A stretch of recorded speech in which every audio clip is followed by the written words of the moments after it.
Good evening, everyone.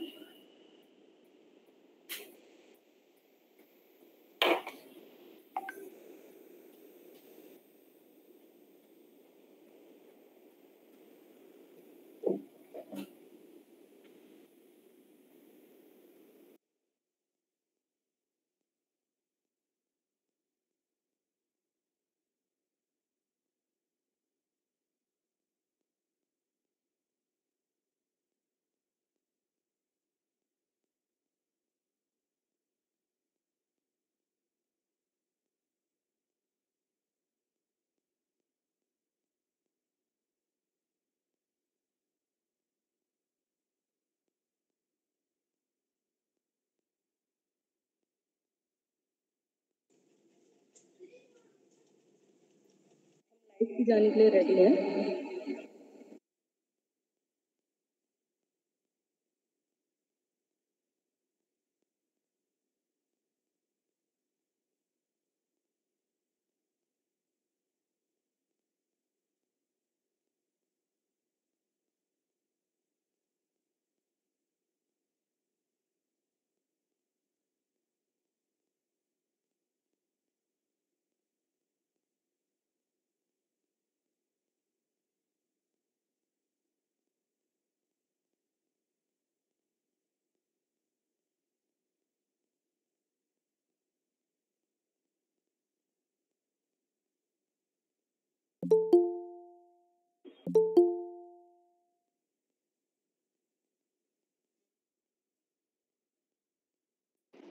Shalini जी, अब live पे ले जा सकते हैं हम? We are live. Okay, thank you. हरिओम, प्रणाम, नमस्कार। सबसे पहले तो शाश्वत योग सभा, जो कि योग में वैज्ञानिक अनुसंधान व यौगिक ज्ञान को साझा करने का एक मंच है, कि इस वर्चुअल प्रांगण में मैं योग साधक रोशन पाठक आप सभी दिव्य आत्माओं का हृदय से आभार करता हूं, आपको अभिनंदन करता हूं, आपको वंदन करता हूं। जैसा कि हमें विदित है कि पिछले 1 साल से भी अधिक समय से शाश्वत योग सभा द्वारा प्रत्येक गुरुवार को एक कड़ी सी बनी हुई है। प्रत्येक गुरुवार को एक विशेष सत्र का आयोजन किया जाता है और कोई ना कोई विशिष्ट वक्ता को हम यहाँ पे उनको बुलाते हैं और वो अपना महत्वपूर्ण समय निकाल कर यहाँ उपस्थित होते हैं और हम सभी का ज्ञानवर्धन करते हैं। तो इसी कड़ी को आगे बढ़ाते हुए आज हमारे बीच में जो वक्ता उपस्थित हैं, मैं उनका स्वागत करना चाहूँगा। हमारे बीच में उपस्थित हैं डॉक्टर मुनेश शर्मा जी। हार्दिक स्वागत है और अभिनंदन है आदरणीय मैम आपका हमारे इस प्रांगण में। मैं मैम आपका एक तो माइक म्यूट से अनम्यूट कर लीजिएगा। मैं मैम के बारे में थोड़ा सा बताना चाहूँगा कि जो आज हमारे वक्ता भी हैं, कि आप वरिष्ठ आयुर्वेद सलाहकार हैं आरोग्य निधि क्लिनिक रजौरी गार्डन नई दिल्ली में, और आप योग और आयुर्वेद के क्षेत्र में वर्षों से कार्यरत हैं और साथ ही एक प्रमाणित आयुर्वेद कॉस्टेमोलॉजिस्ट हैं और एक प्रमाणित प्राकृत आंकलन विशेषज्ञ के रूप में भी आप कार्य करती हैं और प्रमाणित ऑर्मोथेरेपिस्ट के रूप में भी आपने कार्य किया है। और मैं ये भी बताना चाहूँगा, मुझे बहुत हर्ष हो रहा है ये बताते हुए कि आपने दिल्ली सरकार के विभिन्न अस्पतालों और औषधालयों में प्रभारी चिकित्सा अधिकारी के रूप में भी कार्य किया है और साथ ही साथ प्लस पोलियो और स्त्री शक्ति जैसे दिल्ली सरकार के विभिन्न कार्यक्रमों में, स्वास्थ्य कार्यक्रमों में भाग लिया है। और आज आपका मार्गदर्शन हम सभी को मिल रहा है, इसके लिए पूरी सभा की ओर से आपका हृदय से स्वागत और अभिनंदन। और आज का जो विषय होने वाला है वो बहुत ही इंटरेस्टिंग टॉपिक है हमारा, और मैं बताऊं कि आज का जो टॉपिक है वो है व्हाट इज प्रकृति and how it affects you. तो इस विषय पर आज हमें मार्गदर्शन प्राप्त होगा डॉक्टर मुनेश शर्मा जी का। और जैसा कि हमारी एक पद्धति है और परंपरा के अनुसार हमेशा ही इस सत्र की शुरुआत एक मधुर भजन के साथ होती है, तो आज हमारे बीच में भजन की प्रस्तुति करेंगी श्रीमती शालिनी सिंघल जी। तो मैं उनसे अनुरोध करूंगा कि अपना भजन प्रस्तुत करें और फिर हम इस सत्र को आगे बढ़ाएंगे।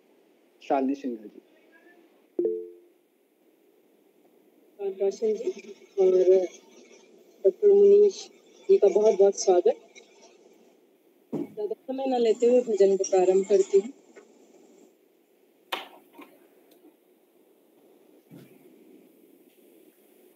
भजन कबीर जी के द्वारा गाया गया है।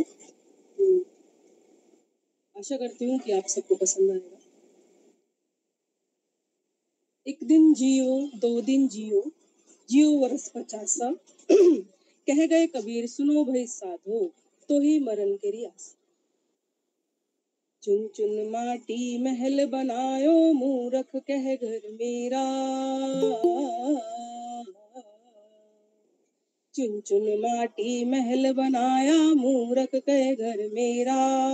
नहीं घर मेरा नहीं घर तेरा, हुए जगत में फेरा। खाक में खप जाना रे बंदा, माटी से मिल जाना। थोड़ा करो अभिमान, एक दिन पवन से उड़ जाना। थोड़ा करो अभिमान, एक दिन पवन से उड़ जाना। चुन चुन माटी महल बनाया, मूरख के घर मेरा। चुन चुन माटी महल बनाया, मूरख के घर मेरा। नहीं घर मेरा नहीं घर तेरा, होए जगत में भेरा। खाक में खप जाना रे बंदा, माटी से मिल जाना। थोड़ा करो अभिमान, एक दिन पवन से उड़ जाना। थोड़ा करो अभिमान, एक दिन पवन से उड़ जाना। सोना पहनो रूपा पहनो, पाओ पहनो हिला साचा। सोना पहनो रूपा पहनो, पहनो हिला साचा।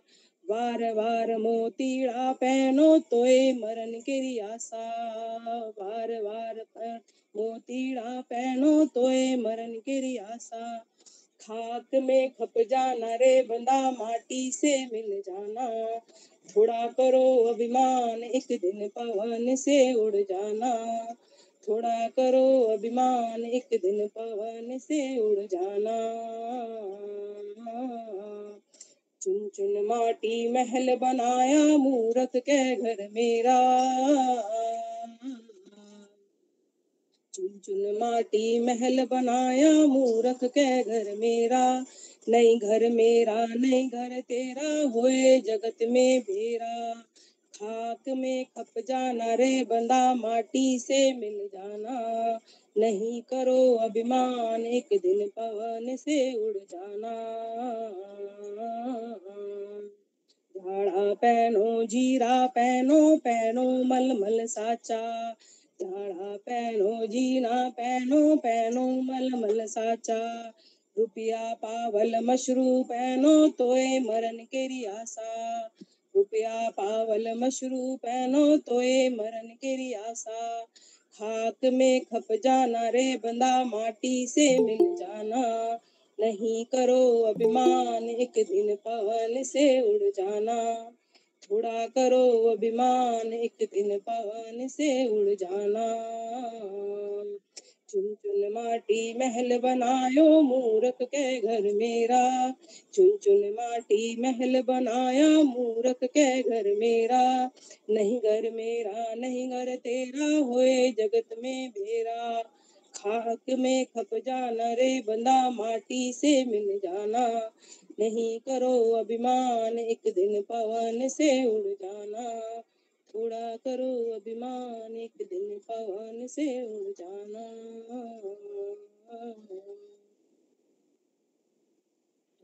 बहुत सुंदर शालिनी जी, बहुत सुंदर, अभिभूत तो कर दिया आपको इस भजन से। आपको नमन करता हूँ इसके लिए। बहुत बहुत धन्यवाद शालिनी सिंगर जी।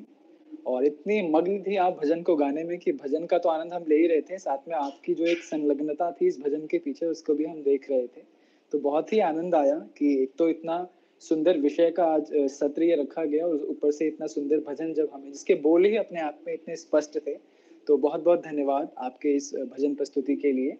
और अब हम सत्र की ओर आगे बढ़ेंगे, लेकिन उससे पहले 2 से 3 मिनट में एक स्पेशल अनाउंसमेंट क्योंकि मुझे करनी है शाश्वत योग सभा की ओर से, तो मैं वो करना चाहूंगा और उसके बाद हम इस सत्र को आगे बढ़ाएंगे। क्योंकि ये योग का ही एक प्लेटफॉर्म है और योग के बारे में ही यहाँ पे अक्सर चर्चा होती है।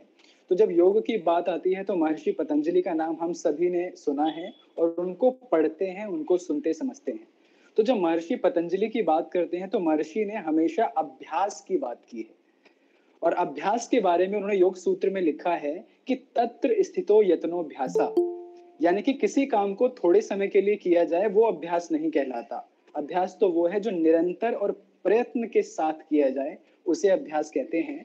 और फिर एक बात और वो कहते हैं कि सतु दीर्घ काल निरंतर सत्कार सेवितो दृढ़ भूमि, यानी कि 3 चीजें वो बता रहे, 3 शर्तें रखी है महर्षि पतंजलि ने। उन्होंने कहा कि पूरी निष्ठा के साथ अभ्यास होना चाहिए, निरंतरता बनी रहनी चाहिए और दीर्घ काल तक किया जाना चाहिए। तो उनकी बात को सुनकर शाश्वत योग सभा ने एक बहुत ही सुंदर ऑनलाइन सेशन को ऑर्गेनाइज करने जा रहा है कल से, जिसको holistic health and wellbeing session का नाम दिया गया है, जो कि 21 दिन लगातार कल से इसकी शुरुआत हो रही है। सुबह 6 से 7 प्रतिदिन 1 घंटे का यह अभ्यास कराया जाएगा। तो हम में से जो भी साधक अभ्यास कर रहे थे लेकिन अभ्यास कहीं रुक गया, या प्रतिदिन अभ्यास करना चाह रहे हैं लेकिन अकेले अभ्यास नहीं हो पाता, एक ग्रुपिंग चाहिए होती है, एक समूह चाहिए होता है, तो ये सबसे अच्छा मौका है अपने अभ्यास को वापस से सक्रिय करने का। या अगर हम अभ्यास कहीं छूट गया और मौका देख रहे हैं कि कैसे अपने अभ्यास को दोबारा शुरू करें, तो शाश्वत योग सभा आपके लिए कल से एक बहुत ही सुंदर सत्र को लेकर के आ रहा है। तो कल से 21 दिन का ये सेशन होगा और इसकी पूरी इन्फॉर्मेशन ग्रुप में आ चुका है, और आज के सत्र के बाद और बीच में मैसेज में भी हम इसकी जानकारी पुनः भेज देंगे।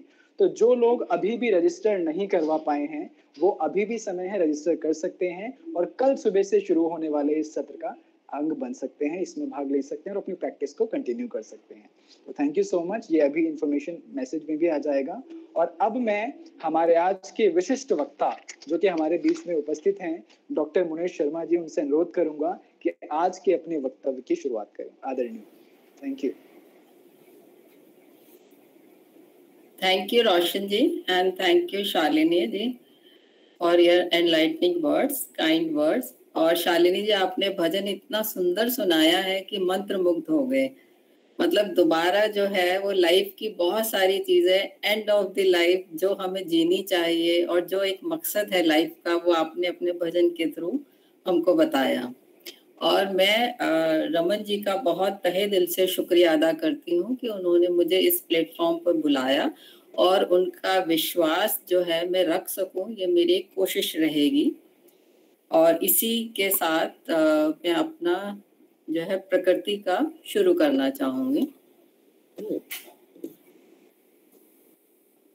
हल्दी जर्दी ना तजे, खटरस तजे न आम, शीलवान गुण ना तजे, न अवगुण तजे गुलाम। जैसे कि हल्दी अपना पीलापन नहीं छोड़ती है, आम अपना खट्टा रस नहीं छोड़ता है, वैसे ही शीलवान पुरुष अपने गुण नहीं छोड़ते हैं। इसी तरीके से हमारी प्रकृति होती है। हमारी जो भी प्रकृति है वो हम जिस दिन हम पैदा होते हैं उस दिन वो डिसाइड हो जाती है। At the time of fertilization हमारी प्रकृति डिसाइड हो जाती है, और वही प्रकृति हमारी ताउम्र रहती है, हमेशा बनी रहती है, और उसी के अकॉर्डिंग हम अपना सारा काम करते हैं।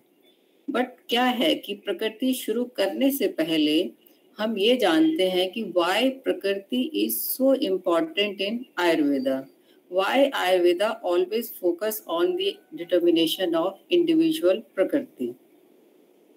क्योंकि जो आयुर्वेद है उसका मकसद क्या है? आयुर्वेद का मकसद है जो स्वस्थ व्यक्ति है, स्वस्थस्य स्वास्थ्य रक्षणम आतुरस्य विकार प्रशमनम च, मतलब जो हेल्दी व्यक्ति है उसके हेल्थ को रेस्टोर करना, उसको हेल्दी रखना, और इन केस वो सारी चीजें फॉलो करता है और उसके बावजूद भी वो बीमार हो जाता है तो उसकी चिकित्सा करना, ये आयुर्वेद का प्रयोजन है। अभी जो हमारी सेंट्रल काउंसिल है, सेंट्रल काउंसिल फॉर रिसर्च इन आयुर्वेदा, उसने एक प्रकृति असेसमेंट टूल बनाया है जिसमें 4 फैक्टर्स को उसने P4 का नाम दिया है, जिसमें आप प्रिडिक्ट कर सकते हैं, प्रिवेंट कर सकते हैं और उसको जो है डिसाइड कर सकते हैं। और उसके 4 फैक्टर्स हैं कि आपका एक पर्सनलाइज्ड ट्रीटमेंट होता है, that science is participatory, and in the form of that वो P4 फैक्टर्स जो है वो डिसाइड करते हैं कि आपका फिजिकल कैरेक्टर्स कैसे होंगे, आपके फिजियोलॉजिकल कैरेक्टर्स कैसे होंगे, आपके साइकोलॉजिकल कैरेक्टर्स कैसे होंगे और आपका बिहेवियर कैसा रहेगा।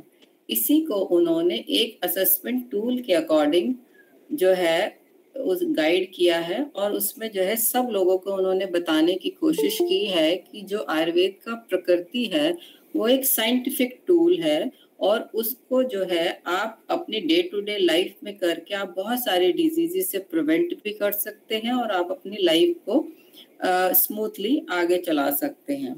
अब ये जो टूल है ये कैसे काम करता है, और हम जो है किसी की प्रकृति कैसे डिसाइड करते हैं, उसके लिए डिपेंड करता है कि जब कोई भी इंडिविजुअल आता है तो उसका पहले एक फिजिकल स्ट्रक्चर से शुरू करते हैं कि जैसे उसका बिल्ड कैसा है, उसका जो बिल्ट है वो कैसा है, वो नैरो बिल्ट है कि उसका वेल बिल्ट है।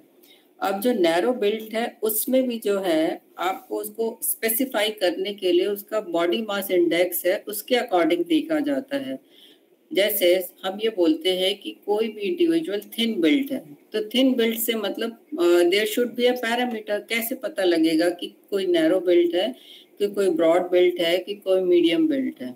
जैसे जो थिन बिल्ट है या हम उसको कहेंगे कि वो अंडरवेट है, अंडरवेट में भी उसकी क्या कैटेगरी है, क्या वो सीवियरली थिन है, या वो मॉडरेट थिन है, या वो माइल्ड थिन है। जैसे अगर हम उसको BMI इंडेक्स के अकॉर्डिंग देखते हैं तो जिन लोगों का BMI 18.5 से नीचे होता है उसको थिन बिल्ट की कैटेगरी में रखा जाता है, और जिन लोगों का 18.5 से लेके 24.9 तक होता है उसको हम नॉर्मल रेंज में रखते हैं, और जिन लोगों का 30 से अबव होता है कि वो जो है वो ओबीज कैटेगरी में आते हैं। ओबीज कैटेगरी में भी ओबीज 1 है, 2 है या 3 है, इसके अकॉर्डिंग जो है सारे इंडिविजुअल्स का कैटेगरी डिसाइड की जाती है और उसके अकॉर्डिंग उसका देखा जाता है। बट होता क्या है कि ये जो है ये हमारे नॉर्मल हैं, बट कोई भी आप इंडिविजुअल हमारे पास आता है तो उसमें ये देखा जाता है कि जो उसका वेट गेन है या जो उसका वेट लॉस है क्या उसका नेचुरल है कि उसको कोई बीमारी है। जैसे सपोज कि हाइपोथायराइडिज्म में वेट बढ़ जाता है, तो साथ के साथ ये भी देखना होता है कि ये जो वेट गेन हुआ है ये उसका normal by birth weight gain है, या फिर जो है उसको हाइपोथायराइडिज्म है, या फिर उसका जो वेट कम है उसमें हाइपरथायराइडिज्म तो नहीं है, या उसको कोई एसोसिएटेड और पैरामीटर तो नहीं है। जैसे सपोज करो उसको डायबिटीज तो नहीं है, या फिर उसका वजन जो कम हुआ है उसको कभी ट्यूबरक्लोसिस तो नहीं हुआ, या फिर कोई लॉन्ग स्टैंडिंग इन्फेक्शंस हैं वो रहे हैं, या कोई और कारण है जिसकी वजह से उसका जो वेट है वो कम हो रहा है। अगेन जैसे आपने किसी का बिल्ड देखा कि नैरो है कि ब्रॉड है, अब नेक्स्ट स्टेप आता है कि उसकी हाइट कितनी है। हाइट उसकी जो है वो कम है कि ज्यादा है। ये जो हाइट है, ये जो हमारा बिल्ड है, ये हमारे दोषों के ऊपर डिपेंड करता है। ये जो दोष हैं वो 3 दोष माने जाते हैं, वात, पित्त और कफ। इन्हीं 3 दोषों के ऊपर आपकी प्रकृति वो डिपेंड करती है कि आप बहुत ज्यादा छोटे होंगे कि आप बहुत ज्यादा लंबे होंगे, आप नैरो बिल्ट होंगे कि आप मीडियम होंगे, कि आप बहुत ज्यादा मोटे होंगे। तो उसके अकॉर्डिंग ये होता है कि शॉर्ट हाइट है कि टॉल हाइट है। अब जो पहले जमाने में जब चरक सुश्रुत के टाइम का ये पूरे पैरामीटर्स बनाए गए हैं, इसको साइंटिफिकली आज प्रूव किया गया है, लेकिन चरक, सुश्रुत, वाग्भट, अष्टांग हृदय, इसमें इन सब चीजों का एक्सप्लेनेशन आता है। और उस टाइम में वो लोग क्या करते थे, वो लोग अंगुल प्रमाण करते थे। जैसे उनके अकॉर्डिंग जो एक नॉर्मल ह्यूमन बीइंग है उसकी जो हाइट होगी वो होगी 84 अंगुल, ठीक है। लेकिन 84 अंगुल अगर हम आज के पैरामीटर से देखा जाए तो नोबडी विल बिलीव कि भाई 84 अंगुल आप कैसे अंगुल को ऐसे ऐसे करके और जो है सारे लोगों को नापेंगे। बट उसके लिए भी जो CCRS है उन्होंने जो है 6 साल की काफी पूरा इन्वेस्टिगेशन करके पेशेंट्स के सारे डेटा कलेक्ट करके और उन्होंने जो है ये प्रूव किया कि हम जो है अगर अंगुल की मेजरमेंट लेते हैं उसको डिवाइड करके, और आज भी अगर हम उस पैरामीटर को देखते हैं तो बड़ा सक्सेसफुल होता है। वो एक साइंटिफिक पैरामीटर है, बट ये है कि उसके थ्रू आप कोई हाइट में और आपकी जो भी आपका हाइट है आज के अकॉर्डिंग सेंटीमीटर्स में या फीट में है, तो फिर वो उसमें आराम से हम देख सकते हैं।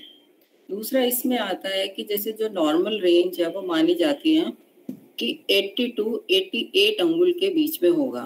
तो इन केस अगर आपकी हाइट 80 अंगुल से नीचे है तो वो शॉर्ट हाइट में आता है, और जो अगर आप 88 से ऊपर है तो वो टॉल हाइट में आता है। तो बेसिकली क्या होता है, जो नॉर्मल हाइट का अंगुल प्रमाण है वो 7.6 माना जाता है, और अकॉर्डिंगली कैलकुलेशन करके इन दी सेंटीमीटर्स और एक दो इंस्ट्रूमेंट की हेल्प से पेशेंट की हाइट निकाल ली जाती है, और वो जो पेशेंट की हाइट है उसके अकॉर्डिंग उसका एक प्रकृति डिसाइड की जाती है कि वो वात कैटेगरी में आता है, पित्त में आता है या फिर कफ में आता है। इसी के साथ ही अगर कोई आता है तो उसकी जो स्किन है, स्किन के ऊपर उसकी ब्लड वेसल्स कितनी नजर आ रही है, उसके टेंडन्स कितने नजर आ रहे हैं, ये भी सारे आपके दोषों के अकॉर्डिंग होता है कि वात के है या पित्त का है या कफ का है। जैसे जो वात वाले हैं उसमें आपको ये टेंडेंस बहुत प्रोमिनेंट मिलेंगी। कफ में जो है क्योंकि आपको फैट बाहुल्य होता है, आपका फैट कंटेंट ज्यादा होता है, तो हो सकता है कि आपको ये विजिबल ना हो। और हमेशा जो है जैसे चरक संहिता विमान स्थान में उन्होंने बताया गया है कि भाई जो आपके एक्सपोज्ड पार्ट है, जैसे जो है हाथ है, आपका फेस है या आपके पैर है, उसको देख के आपकी अपीयरेंस के थ्रू आपके प्रकृति को डिसाइड किया जा सकता है। In the same way suppose आपकी जो स्किन है उसके थ्रू आपकी ये भी पता लगता है कि आप कितने टेंडर हैं, आपको जो है उसमें कितनी टेंडरनेस होती है स्किन में। कई लोगों का क्या होता है कि आपकी स्किन जो है वो वैसे तो लग रहा है कि भाई उसमें टेंडनेस ज्यादा है, वेसल्स ज्यादा है, लेकिन वैसे सेंसिटिव, काफी सेंसिटिव होते हैं, टच में भी सेंसिटिव होते हैं और इमोशनल भी ज्यादा होते हैं। तो वो भी एक कैटेगरी होती है जिसके थ्रू ये पता लगाया जाता है कि पेशेंट की जो है वो पित्त कैटेगरी है, कफ है कि वात है। और इसके अकॉर्डिंग जैसे आपका स्किन का कलर है, स्किन का कलर भी आप जैसे जो इंडियन जीन्स हैं उसके अकॉर्डिंग इंडियन जीन्स में जो आपके स्किन का कलर है, जैसे कि चरक संहिता में बताया गया है या सुश्रुत संहिता में उन्होंने बताया गया है, उन्होंने बोला है कि या तो आपके जो स्किन का कलर है वो गौर होगा। गौर का मतलब या तो लोटस कलर है या स्ट्रॉ कलर है या गोल्ड कलर है, या फिर आपका हो सकता है कि गौर पीतांग है। गौर पीतांग मतलब कई लोगों का आप देखेंगे कि थोड़े से फेयर होते हैं पर थोड़ा सा येलोइश टिंच लिए होते हैं, तो वो भी आपके दोषों के कारण होता है। और तीसरा क्या होता है, डस्की है, थोड़ा सा सांवलापन है, या फिर थोड़े और डार्क होते हैं, फोर्थ कैटेगरी। या इसके इनके बीच में भी हमको वेरिएशंस मिल सकती हैं रीजन के अकॉर्डिंग, आपके खाने के अकॉर्डिंग, आपके प्रोफेशन के अकॉर्डिंग, या फिर आपके बिहेवियर के अकॉर्डिंग। बहुत सारी चेंजेस जो है वो स्किन में मिल सकते हैं। जब भी कोई जो है आप किसी भी एक्सपर्ट के पास जाएंगे या किसी भी आयुर्वेदिक डॉक्टर के पास जाएंगे, जो भी आपकी प्रकृति एनालिसिस के लिए ट्रेंड है, जो भी सीसीआरएस ने ट्रेंड किया है, वो आपके सारे बिहेवियर देख के आपको क्लियरली बता सकता है कि आपकी जो प्रकृति है वो क्या है, और उस प्रकृति के अकॉर्डिंग ही वो आपका ट्रीटमेंट प्लान करेंगे। और ट्रीटमेंट के अकॉर्डिंग क्या होता है कि आपको खाना क्या खाना है, आपको अपने स्किन पे क्या लगाना है, आपका स्किन का टेक्सचर जो है, अगर आपको लगता है कि मेरा स्किन का टेक्सचर ड्राई है तो वो आपको बता सकता है कि आपका स्किन का टेक्सचर ड्राई क्यों है, क्या वो जो है दोषों की वजह से है या किसी और कारण से है। क्योंकि स्किन में अगर ड्राइनेस है या आपको लगता है कि स्किन में आपको पसीना ज़्यादा आता है, तो उसके बहुत सारे मल्टीपल रीजंस हो सकते हैं कि आपको कोई एसोसिएटेड प्रॉब्लम हो जिसकी वजह से स्किन में आपको ड्राइनेस या हो रही हो। या फिर क्या होता है कई बार, जैसे हमें लगता है कि स्किन बहुत पेल है तो हमें लगेगा शायद जो है इस पे कफ की अधिकता है या थोड़ा पित्त का है, लेकिन ऐसा नहीं है। इन सब चीज़ों को डिसाइड करने से पहले भी ये देखा जाता है कि कहीं पेशेंट को कोई अंडरलाइंग कॉज तो नहीं है, मतलब कहीं उसको ऐसा तो नहीं है कि उसको एनीमिया हो या फिर उसको कोई और अंडरलाइंग स्किन डिजीज चल रही हो, या फिर उसको कोई जॉन्डिस हो, या फिर कोई अंदर कोई और कारण उसका जो है चल रहा है जिसकी वजह से उसके स्किन का कलर चेंज हो रहा है, या फिर जो उसके स्किन जो है उसका टेक्सचर चेंज हो रहा है। जैसे जो स्किन का टेक्सचर है उसमें बहुत सारे आपके फैक्टर्स डिपेंड करते हैं कि उसमें एक तो क्या है कि weather conditions they are very very important for your skin texture. या फिर आपका एज है, एज में आप मिडिल एज हैं या आप यंग हैं या आप ओल्ड एज में हैं, तो भी आपका स्किन का टेक्सचर बहुत डिपेंड करता है। या फिर कई बार हम क्या होता है कि हम स्किन का टेक्सचर, जैसे जो हार्मोनल चेंजेस किसी को चल रहे होते हैं तो भी उसमें स्किन का टेक्सचर चेंज होता है। जैसे किसी को हार्मोनल इम्बैलेंस हो तो इसमें स्किन में आपके एक्ने भी बढ़ जाएंगे, पिगमेंटेशन भी बढ़ जाएगी, एंड स्किन का जो कलर है वो भी कहीं ना कहीं चेंज हो जाएगा। स्किन में आपके ड्राइनेस भी बढ़ सकती है या फिर वो एक्सेसिव ऑयली भी हो सकता है। इट ऑल डिपेंड्स कि अंडरलाइंग कॉज क्या है और उसके अकॉर्डिंग जो है वो स्किन को देखा जाता है। और फिर वो जो ड्राइनेस है उसमें भी फिर ये देखा जाता है कि वो जो स्किन है वो सिर्फ ड्राई है कि उसमें क्रैकिंग भी है। कई बार क्या होता है कि आप कई लोगों को आप देखेंगे वो बोलेंगे कि भाई हम बहुत तेल लगाते हैं, क्रीम लगाते हैं, लेकिन फिर भी जो है हमारी स्किन ड्राई रहती है, या फिर जो पैर की एड़ियां हैं वो फट जाती हैं। हाथ जो है उसमें भी आप देखेंगे बीच बीच में जो फिंगर्स है उस पे जो है ड्राइनेस हो जाती है, या फिर क्रैक आ जाते हैं, या फिर कुछ और इन्फेक्शन हो जाता है, या फिर वो क्या होता है चेंज ऑफ वेदर में सेंसिटिविटी काफी आ जाती है। या फिर किसी किसी को ये भी देखा जाता है कि जैसे जो एक्सेसिव सोप यूज कर रहे हैं या एक्सेसिव जेल यूज कर रहे हैं या क्रीम यूज कर रहे हैं उसकी भी एलर्जी आती है। तो जब प्रकृति का एग्जामिनेशन किया जाता है तो ये बहुत इम्पोर्टेंट होता है कि आप सिर्फ प्रकृति के अकॉर्डिंग ही नहीं, उसके जो एसोसिएटेड कारण हैं उनको भी साथ में एग्जामिन करके तब फिर आप प्रकृति की तरफ जाएं। क्योंकि कई बार सपोज हमने उसका ढंग से नहीं पूछा तो हमको लगेगा कि ड्राइनेस जो है वो बात की वजह से आ रही है, लेकिन हो सकता है उसको जो अंडरलाइंग कॉज है उसकी वजह से ड्राइनेस आ रही हो, वैसे उसकी प्रकृति पित्त हो या फिर कफ हो। अब जो है जैसे मान लो कई लोगों को आप देखेंगे स्किन पे तिल बहुत आते हैं, फेस पे तिल आ जाएगा, हथेली पे आ जाएगा, या बॉडी में कहीं भी आ जाएगा। बेसिकली जो तिल है वो भी एक पित्त का कारण है। आप जब भी बॉडी में पित्त बढ़ेगा तो कहीं ना कहीं या तो पिगमेंटेशन आएगी या तो तिल आ जाएंगे, या फिर आपने देखा होगा कि फीमेल्स में फेस पे थोड़ा सा झाइयाँ टाइप की भी हो जाती हैं, तो वो भी पित्त का एक कारण है। लेकिन इसके थ्रू हम ये नहीं कह सकते कि उसकी पित्त प्रकृति ही है। उसमें जो है फिर उसके और बहुत सारे जो फैक्टर्स हैं पित्त वाले वो भी देखना होता है, उसका टेम्परामेंट भी देखना होता है, और अकॉर्डिंगली फिर उसकी जो प्रकृति है वो जो है वो डिसाइड की जाती है।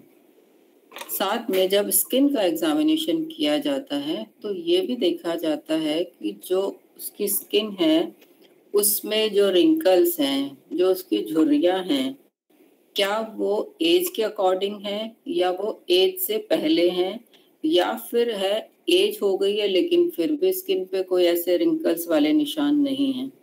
और उसके अकॉर्डिंग जो है फिर ये ऑब्जर्व किया जाता है कि जो स्किन है वो उसमें जो आपको रिंकल्स है वो कहाँ पे ज़्यादा हैं। सपोज अंडर आई ज़्यादा हैं, या फिर आईज के साइड में ज़्यादा हैं, या फिर फोरहेड पे ज़्यादा हैं। ये डिपेंड करता है कि आपके जो है दोष कौन से प्रभावित है और वो कौन से हिस्से में आपको अफेक्ट करेंगे।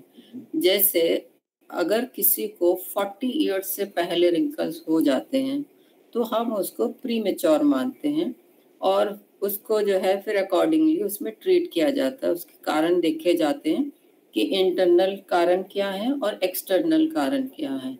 इंटरनल में कहीं कोई डाइट की डेफिशिएंसी तो नहीं है, या फिर कोई और एनवायरमेंटल फैक्टर तो नहीं है, या फिर उसको जो है कोई और स्ट्रेस का कारण तो नहीं है। अकॉर्डिंगली फिर उसकी जो है आपका जो है रिंकल्स जो हैं या जो आपके शीघ्रवल्ली है उसका जो है वो डायग्नोसिस किया जाता है। सेकंड, जब स्किन का देखा जाता है दोषों के अकॉर्डिंग की बात है, पित्त है या कफ है, तो उसमें टच बहुत इम्पोर्टेंट हो जाता है कि जो आपका स्किन का जो टच है वो वार्म टच आता है कि कोल्ड टच आता है।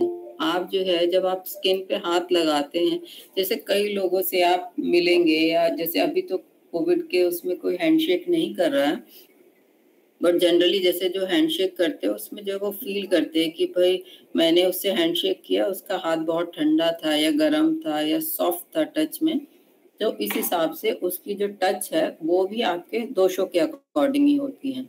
और जो है वो जो टच है उसमें फिर ये देखा जाता है अगर टच है तो वो पित्त की वजह से है या किसी और रीजन की वजह से है। या फिर कई लोगों में क्या होता है कि जैसे आपका टच भी देखा, साथ में उनको टेंडेंसी होती है कि उनको ऐसा लगता है बॉडी से हमेशा एक हीट निकल रही है, और हीट निकल रही है उनको लगता है कि जैसे मेरा जो फेस है वो हमेशा गर्म रहता है। या फिर मुझे ये लगता है कि जो मेरा फेस है उसके अंदर, मुंह के अंदर मेरे छाले बहुत जल्दी जल्दी हो जाते हैं। मैं अपने खाने पीने का ख्याल रखता हूँ, मैं अपने दांतों की सफाई बहुत अच्छी करता हूँ, मैं सारी चीजें बहुत अच्छी करता हूँ, फिर भी मुझे मुंह के छाले रहते ही हैं। तो उस टाइम ये देखना होता है कि वो जो उसके मुंह के छाले हैं उसका कारण कोई ऐसा तो नहीं है कि टीथ का कोई इन्फेक्शन हो या कोई ओरल इन्फेक्शन हो, या फिर जो है उसकी प्रकृति के अकॉर्डिंग ऑलरेडी बॉडी में हीट ज्यादा है जो उसको कम करने की जरूरत है। अब जो है ये हमारे छोटी छोटी चीजें हुई आपके स्किन के अकॉर्डिंग। अब जब हम सिर्फ फिजिकल स्ट्रक्चर की बात कर रहे हैं, अब स्किन के बाद जो है जो हमारे ये जॉइंट्स आते हैं, joints they are very important for our structure and everyone. कई लोगों में जब जॉइंट्स का अगर हम एग्जामिन करते हैं तो उनकी जो है जैसे बैठे हैं या उठे हैं या कहीं भी आप देखेंगे तो उनकी बहुत फ्रिक्वेंट मूवमेंट होती है, जैसे कहीं भी बैठ गए टेबल पे ऐसे ऐसे बजाना शुरू कर दिया, आईब्रो है ऊपर नीचे, इधर बैठे उधर देखे, कुछ किया, ठीक है, उनको लगता है कि थोड़ी देर बैठ गए फिर आगे हो गए फिर पीछे हो गए, कुछ शोल्डर मूवमेंट हो गई या कुछ भी इस तरीके से। और कई इस तरीके से वो कहीं ना कहीं रेस्टलेस रहते हैं, ये भी आपके दोषों के कारण ही है। या फिर कई बार आपको जॉइंट्स में कोई प्रॉब्लम नहीं है और आपको जॉइंट्स में कोई प्रॉब्लम नहीं है साथ में, लेकिन जो है वो मूवमेंट उसकी बनी रहती है, और जब आप चलते हैं या उठते हैं तो उसमें एक साउंड प्रोड्यूस होती है जिसको क्रैकलिंग साउंड होती है। कोई ज़रूरी नहीं है कि वो आपकी बीमारी की वजह से ही हो, वो आपके दोषों की वजह से भी हो जाती है, और उसके लिए जो आपके दोष हैं उसके अकॉर्डिंग ट्रीटमेंट किया जाता है। जैसे हमने पहले भी डिस्कस किया कि कई लोगों की अनड्यू मूवमेंट होती है बॉडी पार्ट्स की, कई बार आईब्रोज की, कई बार लिप्स की, कई बार टंग की, कई बार शोल्डर्स की। और ये जो आपका फिजिशियन है, जो आपका डॉक्टर है, वो बहुत अच्छी तरह देख सकता है कि ये जो मूवमेंट है ये डिजीज के अकॉर्डिंग है या फिर ये आपके दोषों के अकॉर्डिंग है। और दोषों के अकॉर्डिंग है तो दोष के लिए वो उनको पेसिफाई करने के लिए आपको या तो कुछ डाइट सजेस्ट करेंगे या तो मेडिसिन सजेस्ट करेंगे या फिर योगा होगा या प्राणायाम होगा। इट ऑल डिपेंड्स कि आपको उसमें इश्यूज क्या हैं, और उस इश्यूज के अकॉर्डिंग आपकी प्रकृति के अकॉर्डिंग वो आपके बहुत सारी चीजें आपको गाइड करेंगे। हमारे जो वात पित्त कफ है उसके अकॉर्डिंग जो हमारी मसल्स होती हैं ये भी हमारे दोषों के अकॉर्डिंग होती हैं। जैसे आप कई लोगों को देखेंगे कि वो उनकी मसल्स जो है वो काफी ऐसा लगता है बिल्कुल स्टडी, बहुत मेहनत का काम नहीं करते हैं, बट स्टिल आपको लगेगा कि सब कुछ टोन्ड है, हाथ भी है, नेक की मसल्स हैं, लेग्स की मसल्स है, वो सब कुछ बहुत टोन्ड है। जबकि कुछ लोग जो है वो मेहनत भी करते हैं, बट स्टिल अगर आप देखेंगे कि भाई आप हाथ दिखाइए तो आपको पता लगेगा कि उनकी जो मसल्स हैं वो काफी रिलैक्स हैं और उनमें वो वाली स्ट्रेंथ या वो वाली एक्टिविटी आपको फील नहीं होती है जो एक जनरली दूसरे उसी एज ग्रुप में आपको फील होगी।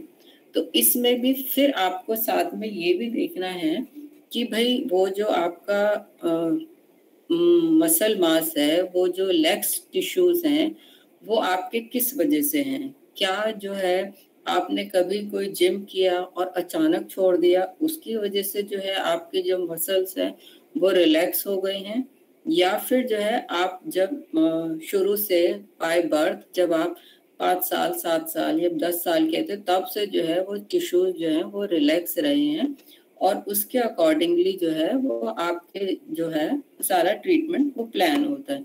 या फिर कई लोगों में क्या होता है कि जैसे आप जब आप यंग थे तब आप बहुत अच्छे थे, लेकिन जैसे जैसे एज बढ़ती है एज के अकॉर्डिंग जो मसल हमारी रिलैक्स होती है वो एक नॉर्मल कैटेगरी में आते हैं, वो दोषों की वजह से नहीं है, वो एजिंग का एक साइन माना जाता है। इन द सेम वे आप जब स्किन का करते हैं तो आपकी जो आईज हैं वो आपके दोषों के अकॉर्डिंग होती हैं।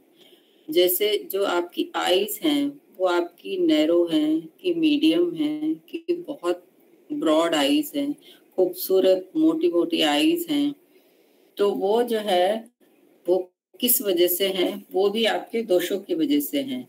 वो दोष जो है मान लो वात है, पित्त है या कफ है, उसके अकॉर्डिंग जैसे जैसे आपका उसका रेशो होगा उसके अकॉर्डिंग आपकी आईज या तो छोटी हो सकती हैं, थोड़ी बड़ी हो सकती हैं, या फिर बहुत खूबसूरत। लेकिन ये छोटी बड़ी का भी अपना एक पैरामीटर होता है, क्योंकि सिर्फ छोटी कह देने से नहीं होगा, उसमें एक साइंटिफिक तरीका होता है, उससे एग्जामिन करते हैं कि जो आपकी आईज हैं वो आपके किस दोष के अकॉर्डिंग है और उस दोष के अकॉर्डिंग आपके लिए क्या क्या चीजें आपके लिए ठीक रहेंगी।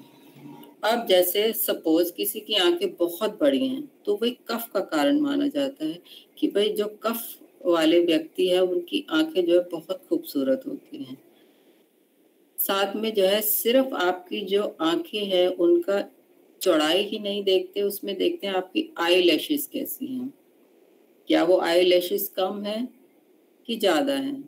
वो आई लैशेस के साथ साथ क्या आपको आंखों में इरिटेशन है या नहीं है, और वो इरिटेशन है तो क्या वो सीजन की वजह से है या फिर आपको जनरली वो रहती ही है।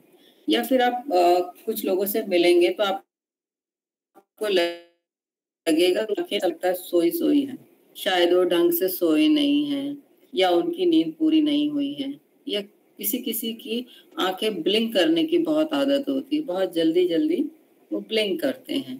तो वो जो ब्लिंकिंग ऑफ आईज है that is also just because of certain doshas. और वो जो ब्लिंकिंग है वो उन लोगों के लिए नॉर्मल है, जबकि कई लोगों से हम मिलते तो हमें लगता है कि नहीं बहुत ज्यादा ब्लिंक करते हैं, क्योंकि कुछ लोग कम ब्लिंक करते हैं, कुछ लोग ज्यादा ब्लिंक करते हैं।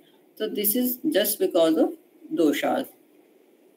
और अब आता है कि जो हमारी आंखों का कलर है, बेसिकली कलर से मतलब जो हमारी स्क्लेरा है, आई बॉल के आसपास का जो एरिया है वो उसका कलर कैसा है, क्या वो वाइट है या फिर उसका थोड़ा कॉपर जैसा कलर है, या फिर जो है जो आपका आई के अंदर वाला हिस्सा है वो रेड है या वाइट है या मिल्की वाइट है, किस तरीके से है। तो बेसिकली अगर आप देखेंगे तो जो प्रकृति एग्जामिनेशन है ये बहुत बहुत बहुत फाइन डिटेल्स हैं, बहुत ही फाइन डिटेल्स हैं। आप इसको ये भी कह सकते हैं कि this is a Ayurvedic way of genetic analysis, and उसमें आपकी हर छोटी चीज आपकी प्रकृति में काउंट होती है, चाहे वो आपकी आई लैशेस हैं, चाहे वो आपके आंखों के बाल हैं या आपकी आई का कलर है, इवन जो आईब्रो है आपकी आईब्रो आपकी थिक है या थिन है या उनकी शेप कैसी है, ये सब चीजें आपकी प्रकृति के अकॉर्डिंग आती हैं। और ये सारी चीजें ये डिसाइड करती हैं कि आपका बिहेवियर कैसा होगा, आपका टेम्परामेंट कैसा होगा, आप जो है किसी भी कंडीशंस में कैसे रिएक्ट करेंगे। अगेन, क्योंकि हम इतनी देर से बोल रहे हैं और हमने अभी तक स्पीच की कोई बात नहीं की है, तो जो आपकी वॉइस क्वालिटी है, that is also very important in determining your दोष। जैसे बहुत सॉफ्ट स्पोकन होते हैं, आपको बहुत अच्छा लगता है, या फिर कई लोगों की बड़ी अनप्लेजेंट वॉइस होती है, वो उसमें उनकी कोई कमी नहीं है, वो उनके दोषों की वजह से है। इसी तरीके से कई लोगों की बहुत शैटर्ड सी, बहुत ब्रोकन वॉइस होती है। कई लोगों से आप बात करेंगे तो ऐसे बोल गए, टाइम लगेगा कि भाई उसने क्या बोला, मतलब बहुत क्लियर स्पीच नहीं होती। कई लोग जब बात करते हैं तो उसमें स्टैमरिंग चल रही होती है, कुछ बोलते हैं फिर रुक जाते हैं, अकलाते हैं, तो ये भी दोषों की वजह से है। या फिर कुछ लोग जब बोलते हैं तो उनकी वॉइस जो है वो थोड़ी शेकी होती है, ऐसा लगता है हाँ थोड़ा फास्ट हो रहा है। कई लोग जब बात करते हैं तो उनकी जो वॉइस है उसमें हॉर्सनेस होती है, उसका जो है शब्द है वो ऐसा लगता है थोड़ा दबा हुआ है। या कुछ लोगों की वॉइस बिल्कुल क्लियर होती है, क्रिस्टल क्लियर होती है, आप उनसे बात करते तो उनको लगता है कि जैसे वो कोई सॉन्ग सुना रहे हैं, जैसे वो कुछ भजन सुना रहे हैं, जैसे इतना अच्छा सुंदर भजन सुना, बिल्कुल क्लियर वॉइस थी उनकी वॉइस प्लेजेंट वॉइस भी थी। जैसे कुछ लोग प्लेजेंट होते हैं। सिर्फ ये नहीं है कि हमारे फिजिकल कैरेक्टर को डिफाइन करते हैं, ये हमारे इंटरनल कैरेक्टर को भी डिफाइन करते हैं। ये हमारी बात होगी, अरे कुछ हमने थोड़ा थोड़ा हर हिस्से को टेस्ट किया है। Now it comes to your appetite. कई लोग जो है खाना ज्यादा खाते हैं, कई लोग कम खाते हैं। कई लोगों की एक फैमिली में अगर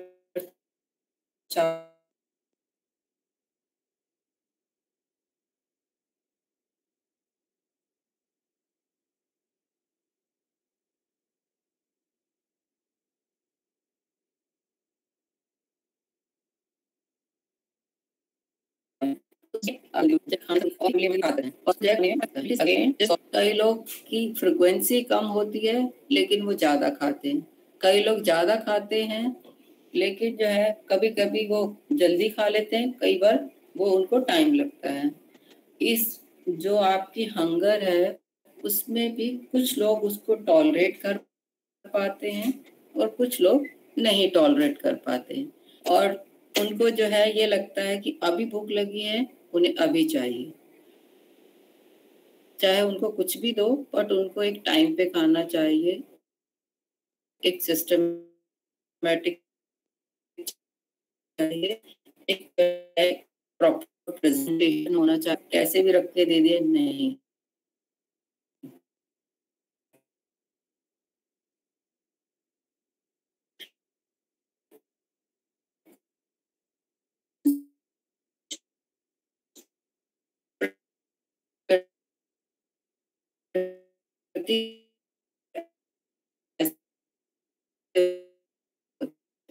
जो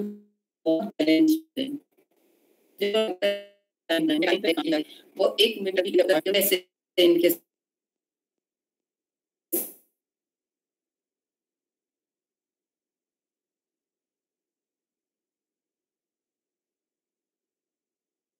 इन द सेम वे जो हमारी जो फूड हैबिट्स हैं उसमें हमारे जियोग्राफिकल वेरिएशंस भी होते हैं।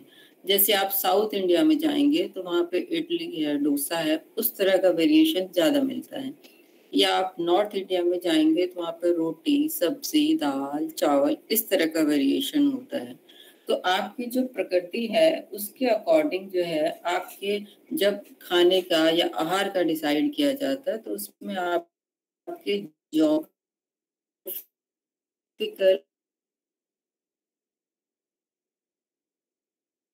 का उन सब चीज़ों का ख्याल रखा जाता है। आपके कल्चर में क्या चलता है, आपका बेल्ट कैसा है, आपका ऑक्यूपेशन कैसा है,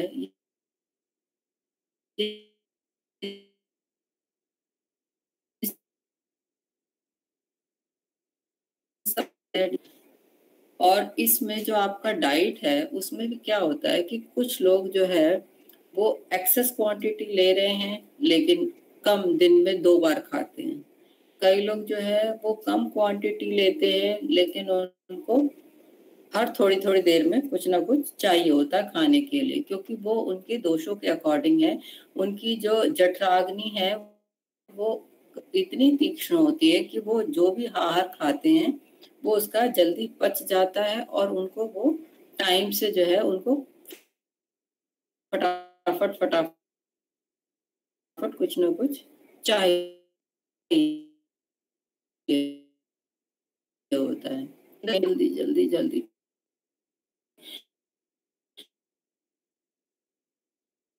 मतलब विद इन 2 मिनट्स जो है खाने को। वहीं पे जो दूसरे लोग हैं उनको लगता है कि नहीं मुझे थोड़ा सा टाइम लगेगा, मैं इतनी जल्दी नहीं खा सकता है। वो प्रॉपर प्लेट में चम्मच इस तरफ होनी चाहिए, मेरी चपाती ऐसे होनी चाहिए, सब्जी इसो के लिए एक स्पेसिफिकेशन होता है। इन द सेम वे जैसे हमारे खाने का है ऐसे हमारे प्यास का भी होता है। जैसे कुछ दोष जो है कुछ ऐसे प्रकृति के लोग हैं जिनको प्यास जो है और लोगों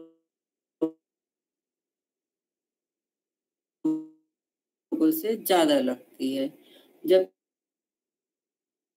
कुछ लोग अपना पूरा डाल लेते हैं, वो अपना जो है और उनके लिए वही काफी हो जाता है।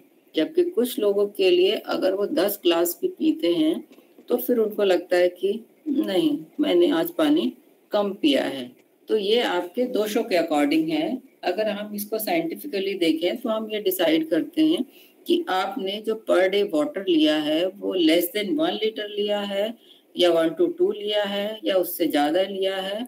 लेकिन इसके साथ साथ उसके और सारे फैक्टर्स पे डिपेंड करते हैं कि कहीं कुछ ऐसा तो नहीं है कि जो डिजीज है उसकी वजह से आपको प्यास लग रही हो। जैसे कई लोगों में क्या है, मान लो डायबिटीज है या कोई और एसोसिएटेड प्रॉब्लम है जिसमें हमेशा आपको जो है प्यास ज्यादा लगेगी, तो वो प्रकृति में नहीं आता है। प्रकृति का मतलब है आपका नेचुरल थिंग विदाउट डिजीजेस, जो विदाउट डिजीजेस आपके पैरामीटर्स हैं उनको डिसाइड किया जाता है।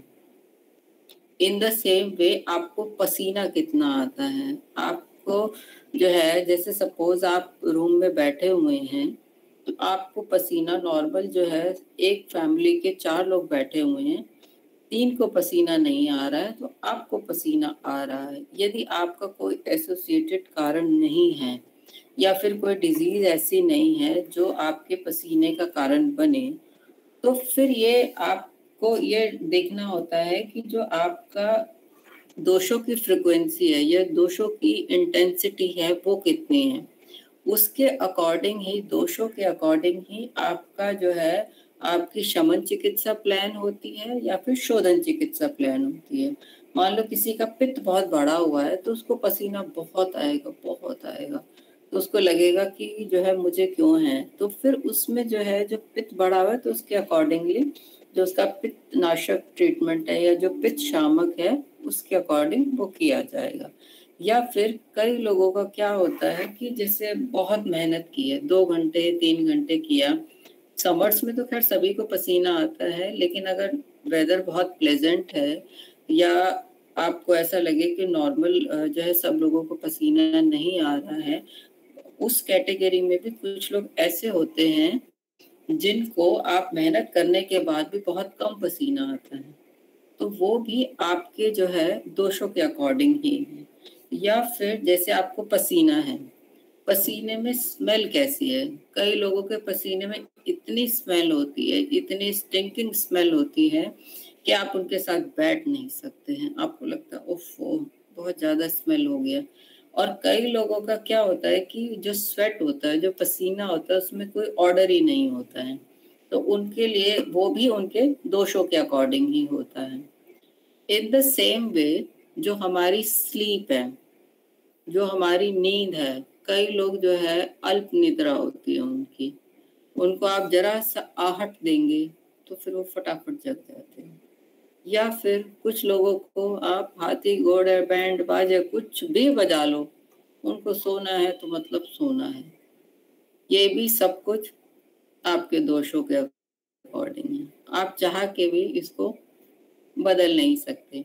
लेकिन अगर आपको कभी कभी ऐसा है कि कभी कभी स्लीप डिस्टर्ब हो रही है, वैसे आप जो है नींद आपको अच्छी आती है, तो ये एक टेम्परेरी वेरिएशन हो सकता है। इसमें जो है तब उसमें दोषों का काम आता है, आपके एनवायरनमेंट का या और बहुत सारे जो फैक्टर्स हैं वो डिपेंड करते हैं। इन द सेम वे जब हम नींद की बात करते हैं और हम सपनों की बात नहीं करें तो वो फिर आधी अधूरी बात होगी। आयुर्वेद में जो सपने हैं वो भी आपके दोषों के अकॉर्डिंग आते हैं। जैसे आप सपने में क्या देखते हैं, वाटर बॉडीज देखते हैं, कुछ फायर देखते हैं, या फिर आप कुछ फ्लाइंग बॉडीज देखते हैं, ये सब कुछ आपके दोषों के अकॉर्डिंग आता है। इवन आयुर्वेद में सपने सुन के भी बहुत सारी चीजें डिसाइड की जा सकती है कि हाँ इसके अकॉर्डिंग जो है आपका टेम्परामेंट ऐसे है और इसके अकॉर्डिंग आपकी प्रकृति ऐसे हो सकती है, और उसके अकॉर्डिंग आपके लिए जो भी आपके लिए सही है या गलत है या सीजन का वेरिएशन है वो आपको गाइड किया जा सकता है। ये हमने बात की अभी तक आपके फिजिकल कैरेक्टर्स के ऊपर कि आपकी आंखें कैसी हैं, आपके बाल कैसे हैं, आपके ड्राई हैं बाल कि ऑयली हैं, सिल्की हैं, कि बहुत रफ से बाल हैं, आपकी आंखें कैसी हैं, आपकी आई लैशेस कैसी हैं, आपके टीथ कैसे हैं, आपकी स्किन का कलर कैसा है, आपके स्किन का टेक्सचर कैसा है, आपके जॉइंट्स कैसे हैं, आपकी फिंगर मूवमेंट्स कैसी हैं, ये सारे अभी तक हमने आपके फिजिकल कैरेक्टर्स के बारे में बात की, जो एक छोटा सा बहुत ही छोटा सा पार्ट है आपके प्रकृति एनालिसिस में। अब जो है क्योंकि प्रकृति एनालिसिस में हम 4 पार्ट करते हैं, उसका फिजिकल भी देखते हैं, उसका साइकोलॉजिकल भी देखते हैं, उसका इमोशनल भी देखते हैं और उसका बिहेवियरल कैरेक्टर्स भी देखते हैं। तो हम जो है अब उसके साइकोलॉजिकल कैरेक्टर्स की बात करते हैं। जैसे कुछ लोग होते हैं जो कोई भी कंडीशन है, सपोज चलिए हम गर्ल्स की बात लेते हैं कि हम मार्केट जाते हैं सूट खरीदने के लिए, तो हमें कुछ पसंद आ जाता है और हम एक सूट खरीद लेते हैं, ठीक है।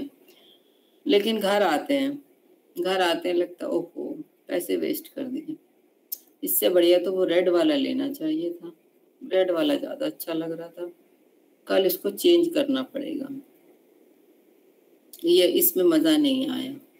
तो बेसिकली ये क्या है, ये आपका जो है इमोशनल कैरेक्टर है कि आपने जो डिसीजन वहां पे लिया उस डिसीजन को बाद में रिग्रेट किया कि आपने जो है वो काम ठीक नहीं किया और आपको वो देर से करना चाहिए था। ये जो है कुछ दोषों की प्रधानता होती है, उन दोषों के अकॉर्डिंग आप जो है वैसा बिहेव करते हैं। बेसिकली आपकी गलती नहीं है, वो दोषों की वजह से है कि आपको वो उस टाइम आप प्रॉपर डिसाइड ही नहीं कर पाए कि मुझे कौन सा कलर लेना था, मुझे कौन सा मटेरियल लेना था, मुझे कितने बजट तक का लेना। अब वो फिर जो है थोड़ी देर बाद जो है रिग्रेट करते हैं कि ओहो ऐसा नहीं, ऐसा करना चाहिए। It is just because of your प्रकृति, क्योंकि वो प्रकृति आप किसी भी चीज पे फिर बाद में जो है डिसाइड नहीं, ये तो ठीक नहीं था। ऐसे ही कुछ लोग की जो फ्रेंडशिप होती है, जो या होते हैं, वो भी इसी तरीके के होते हैं। कुछ लोग आपको अपनी लाइफ में मिलेंगे जो बोलते हैं ये मेरा नर्सरी से फ्रेंड है और आज तक फ्रेंड है।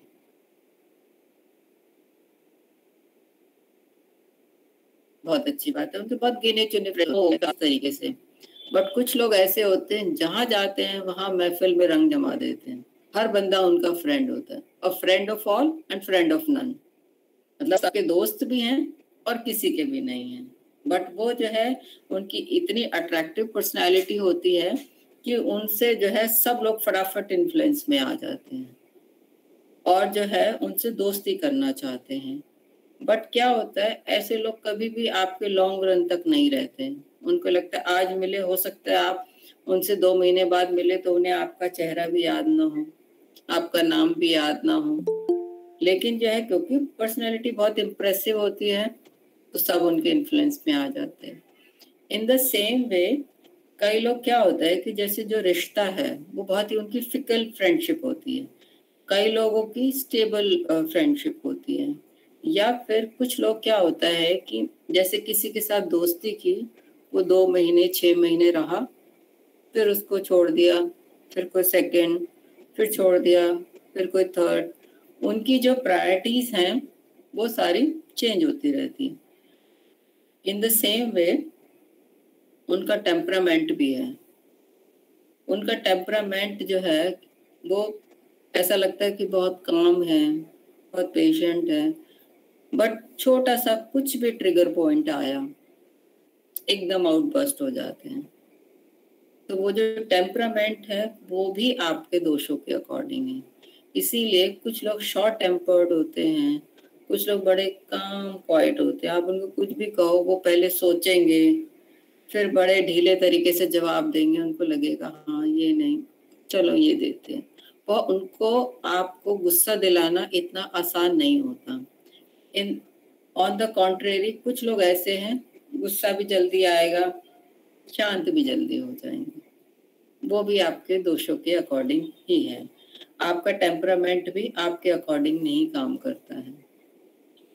इन द सेम वे हमारे बिहेवियर काम करता है। जैसे कई लोग जो है बहुत अच्छे वक्ता होते हैं, बहुत अच्छी स्पीच देते हैं, बहुत इम्प्रेसिव स्पीच देते हैं। कई लोगों को बात करने में भी थोड़ी सी हिचकिचाहट होती है।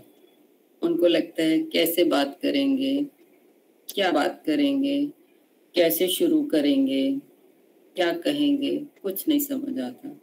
बट कुछ लोग इतने अच्छे होते हैं कि वो उन्हें बात करना भी आता है, उन्हें दूसरे को इम्प्रेस करना भी आता है और उनको जो है चीज़ों को कैरी करना भी आता है।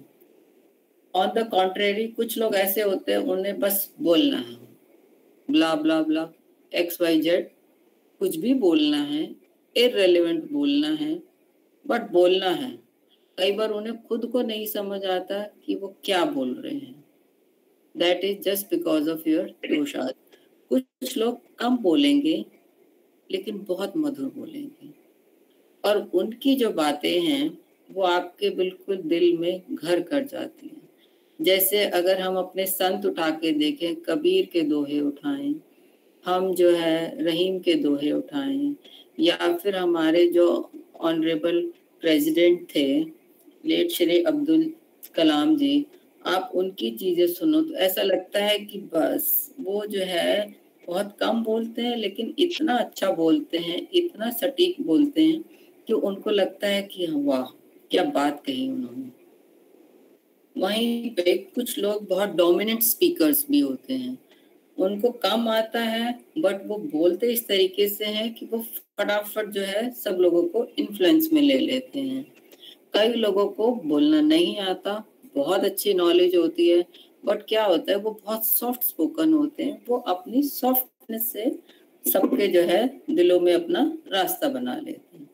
तो ये सब चीजें जो हैं ये आपके दोषों के अकॉर्डिंग हैं और ये जो है आपके हाथ में नहीं है, क्योंकि जिस दिन आप पैदा हुए थे उस दिन ये सारी चीजें डिसाइड हो गई थी। आप उसमें थोड़ा सा वेरिएशन कर सकते हैं, बट ऐसा नहीं है कि जो वात प्रकृति का पुरुष है या वात प्रकृति का कोई भी इंडिविजुअल है वो कफ में चेंज हो जाएगा, या जो कफ वाला है वो पित्त में हो जाएगा।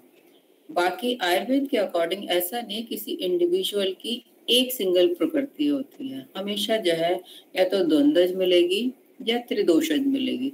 उसमें डिग्री का वेरिएशन होता है भाई, किसी में वात के गुण ज्यादा मिल जाएंगे, किसी में पित्त के कम होंगे, किसी में कफ के हो जाएंगे। तो जो भी दोष आपका डोमिनेटिंग होगा उसके अकॉर्डिंग आपके बहुत सारे कैरेक्टर्स आएंगे, ठीक है। इसके अकॉर्डिंग साथ में एक और भी आपका बहुत अच्छा कैरेक्टर होता है जो कहते हैं कि आपका पराक्रम कैसा है, कि जब आपके साथ कोई नेगेटिव सिचुएशन हो जाती है या आप कहीं फंस जाते हैं, कोई डिजास्टर वाली कंडीशन हो जाती है, या आप एक्सीडेंट, ईश्वर ना करे एक्सीडेंट हो जाता है, या किसी पड़ोसी के साथ ही तकलीफ हो जाती है, तो उन कंडीशंस में आप कैसे बिहेव करते हैं ये आपकी प्रकृति को दर्शाता है। कि जैसे कई बार क्या होता है, कुछ लोगों को जैसे कोई तकलीफ देखी, उन्हें लगा कि अच्छा पड़ोसी के साथ प्रॉब्लम है, ऐसा ना हो कि मुझे हेल्प करनी पड़े, तो इसलिए बेटर है स्टे अवे, टर्न अवे। आप उस सिचुएशन, हेलो दीपाली जी, हेलो, हाँ डॉक्टर साहब, अभी कितना समय और होगा? फिर कुछ प्रश्न भी लेने होंगे। अच्छा, okay okay, in that case should I wind it up? I'll do it in next 5 to 10 minutes, right? Actually already जी मनीष जी ना, तो यस सर, पूरा करिए मनीष जी। नहीं सर, यस सर, बस थोड़ा सा ही है। हाँ बिल्कुल, आप जी जी, नहीं पूरा करिए, आप पूरा करिए, कोई नहीं, प्रश्न बाद में होंगे।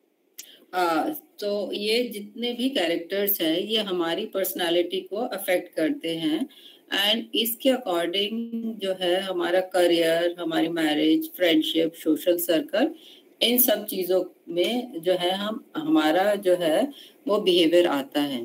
और इसी प्रकृति को ध्यान में रखते हुए CSIR ने IGIB जो institute of genomics and integrative body है, उन्होंने त्रिसूत्रा पे एक रिसर्च किया था, जिसकी इंचार्ज थे, जो चीफ साइंटिस्ट थी, वो थी डॉक्टर मिताली मुखर्जी, एंड उनको इसी प्रकृति के लिए जो है नेशनल शांति स्वरूप भटनागर अवार्ड भी मिला। एंड उसमें उनकी पार्टनर थी doctor Bhavna Parashar, and they are under the mentorship of Professor Sameer K. Brahmachari, and that IoT Genomics is an innovative study blending to the principles of Ayurveda with the genomics. So this is all what I have to discuss with you. So in the last, I want to say, we believe that there are no bad people in this world. People just be unhelpful.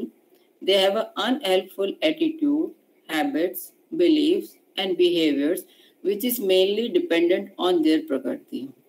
So thank you all for your patient hearing, and I hope everybody has enjoyed. Thank you so much from the bottom of my heart. And if you have any queries, you please ask. Thank you.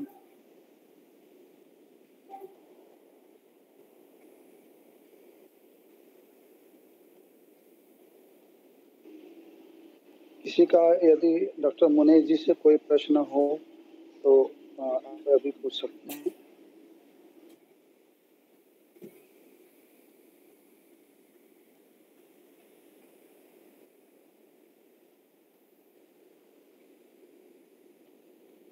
किसी का कोई प्रश्न है doctor Munish जी से?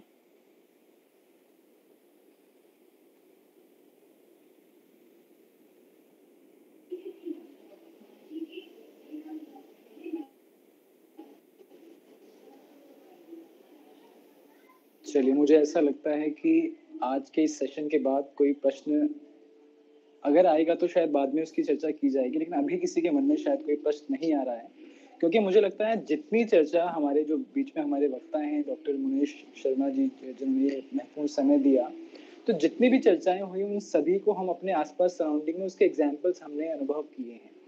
तो बहुत सारी चीज़ों पर आपने चर्चा की कि जन्म से ही प्रकृति निर्धारित हो जाती है, उसमें हम बहुत ज़्यादा कुछ चेंज नहीं ला सकते, और फिर काफ़ी सारे एरियाज, फिर आपने ये भी बताया कि जो दोषांश के ऊपर मुझे लगता है कि थोड़ी बेसिक जानकारी होनी चाहिए। तो आज कहीं ना कहीं थोड़ा हमें पता चला कि कैसे ह्यूमन बिहेवियर पर दोषों का प्रभाव जो है वो रहता है, और वो हम अपने सराउंडिंग में भी आज के लेक्चर के बाद तो हम उसको एग्जाम्पल अब हमारे सामने बहुत सारे आ सकते हैं, और आज के सेशन में भी उसमें बहुत सारी चीज़ें हमें देखने को मिली।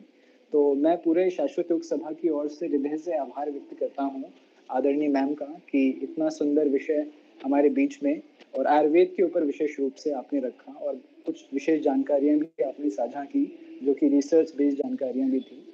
और मैं चाहूँगा कि जैसे कि हमारे बीच में शाश्वत योग सभा के संस्थापक श्रीमान रमन सर हमारे साथ जुड़ गए हैं, तो 2 शब्द वो कहें। एक मिनट जरा मैं कुछ कहना चाहूँगा डॉक्टर मुनीश जी को। डॉक्टर मुनीश जी, जब आप इस सब्जेक्ट को रख रहे थे ऐसा लग रहा था जैसे कि आप वाकई मेरे ही बारे में कुछ कह रही हैं, मेरी प्रकृति के बारे में वृत्तांत कर रही हैं, ऐसी अनुभूति स्वयं में कर रहे थे। नमन करता हूँ आपको।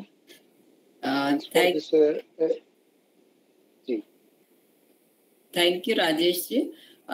ये आपके लिए नहीं, एक जनरल मैंने अपनी तरफ से एक छोटी सी कोशिश की है, क्योंकि आयुर्वेद तो अथाह सागर है, उसमें मैंने कोशिश की कि मैं 1-2 बूंदे मतलब पेश कर सकूं।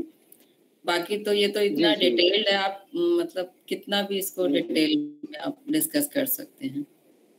Thank you for your kind करने वाला सब्जेक्ट। हाँ जी, थैंक्स अ लॉट आदरणीय गुरु जी। पहले तो बहुत बहुत शुभकामनाएं मुनीश जी। और अब मैं थोड़ा देर से जुड़ा और ऑफिस की व्यस्तता के कारण, और मैंने टीम से बोला था कि मुनीश जी एक आई थी और बीच में वो कोर्स तो कंप्लीट नहीं की, लेकिन मुझे लगा कि वहाँ है कुछ हमारे रिसर्च के लिए, जिस पर्पस ये टीम ये सभा की गठन की गई इस रिसर्च प्लेटफॉर्म का। और जिस तरह से आपने जो वर्णन किया, बहुत ही सुंदर व्यवस्थित ढंग से कम समय में, चूंकि ये प्रकृति एक बड़ा विषय है, आयुर्वेद का सिद्धांत इसी पर निर्भर है, नेचुरोपैथ का सिद्धांत, और आध्यात्मिक सिद्धांत में भी प्रकृति को माना गया है। रामचरितमानस में तुलसीदास जी ने लिखा है कि क्षितिजल पावक गगन समीरा पंच रचित यह अधम शरीरा। जो ये भौतिक शरीर है पंच रचित है और प्रकृति से बना हुआ है, तो प्रकृति बिल्कुल इफेक्ट करता है। हाँ, थोड़ा सा आपने बहुत ही सुंदर ढंग से आपने विश्लेषण किया कि इसमें थोड़ा सा आप मॉडिफिकेशन कर सकते हैं, लेकिन जब जन्म लेते हैं उसी के साथ आपकी प्रतिक्रिया निर्धारित हो जाती है और ये आपको समझ आ जाता है। और जितने भी रोग होते हैं वो प्रकृति में इम्बैलेंस के कारण ही होता है। अगर उसको आप व्यवस्थित कर लें, ठीक लें, समझ लें, तो हमें लगता है कि आप स्वास्थ्य के स्तर पर तो आप अपने आप को बहुत व्यवस्थित रख सकते हैं और जीवन के और कार्यों को भी आप ठीक से कर सकते हैं। जैसे आपने मनोवैज्ञानिक बताया, भावनात्मक बताया, है ना, थॉट प्रोसेसिंग, आपका हाव भाव, आपका स्वभाव, आपकी जीवन शैली, बहुत चीज़ आप कह रही थी कि खा लेते, बहुत सारा छोटी छोटी चीज़ों को आपने उदाहरण देके बहुत व्यवस्थित ढंग से विषय को रखा है। तो बहुत बहुत शुभकामनाएं मुनीश जी, और आभार कि आपने शाश्वत योग सभा को समय दिया। और मुझे ऐसा लग रहा था कि अब प्रकृति पर विषय है, मुझे आपके अभी भी बैकग्राउंड जो आपका बना हुआ है, तो ऐसा लग रहा है कि आपका पैर जो है जमीन पर है और सिर जो है आपका आसमान में है, बादल आपके बालों से टकराते हुए बाहर निकल रहे हैं। तो वो आपका प्राकृतिक वो भी सौंदर्य बड़ा बढ़िया है और दूसरे को भी महसूस हुआ गया। ऐसा अभी भी लग रहा है कि आपका सर आसमान में है और आपका व्यक्तित्व इतना विराट है कि सर पैर जो है आपके पाताल में है, जमीन पर है, धरती पर है, और आपका सर गगन मंडल में है, वहां से बोल रहे हैं ऐसे विराट व्यक्तित्व के साथ।